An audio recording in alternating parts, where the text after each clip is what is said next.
كل شيء هنا عبر هاتفك، واجعله حتى يفقه الناس أن الأمر ليس سهلا كما يظن بعض الرقاة الجهلة يكذبون على المرضى ويستغبونهم ويأخذون أموالهم بالباطل.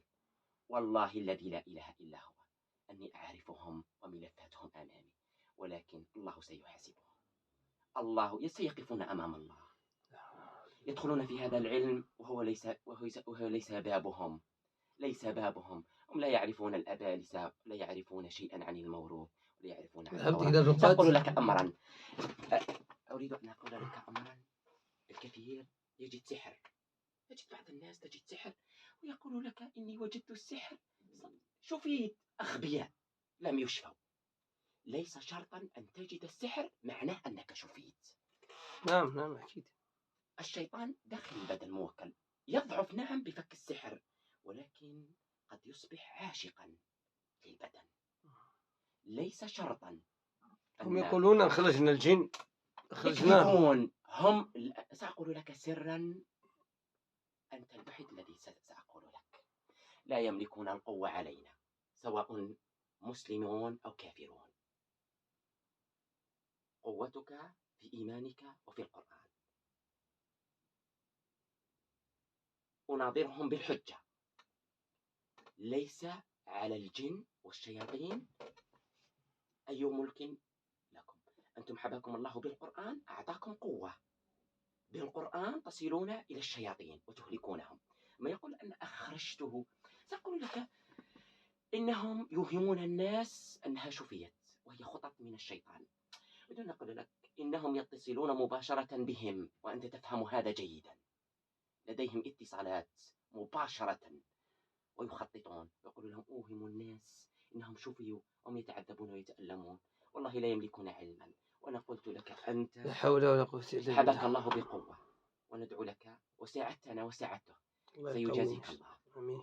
إذا أردت أن يكون لك منزلة غدا عند الله فهي أمامك الآن. إذا نحن ماضين، والله ماضين بإذن الله. كله سند. عندما يتكلم معك يحس كأنك رقيته، لأن بينك وبينه سر عظيم يعلمه إلا الله.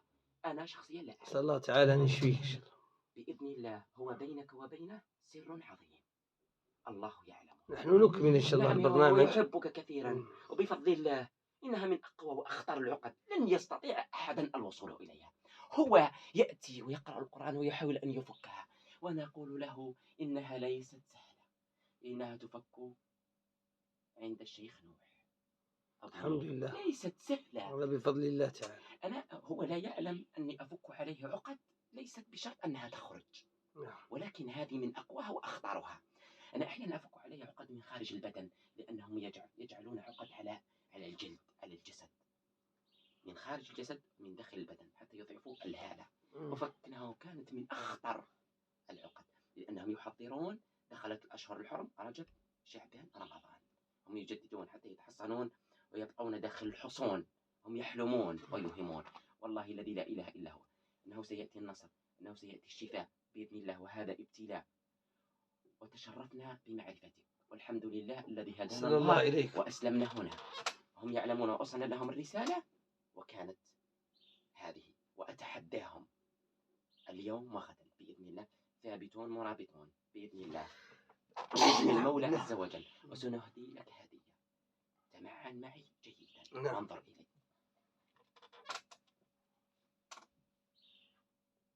لا إله إلا الله محمد رسول الله. لا إله إلا الله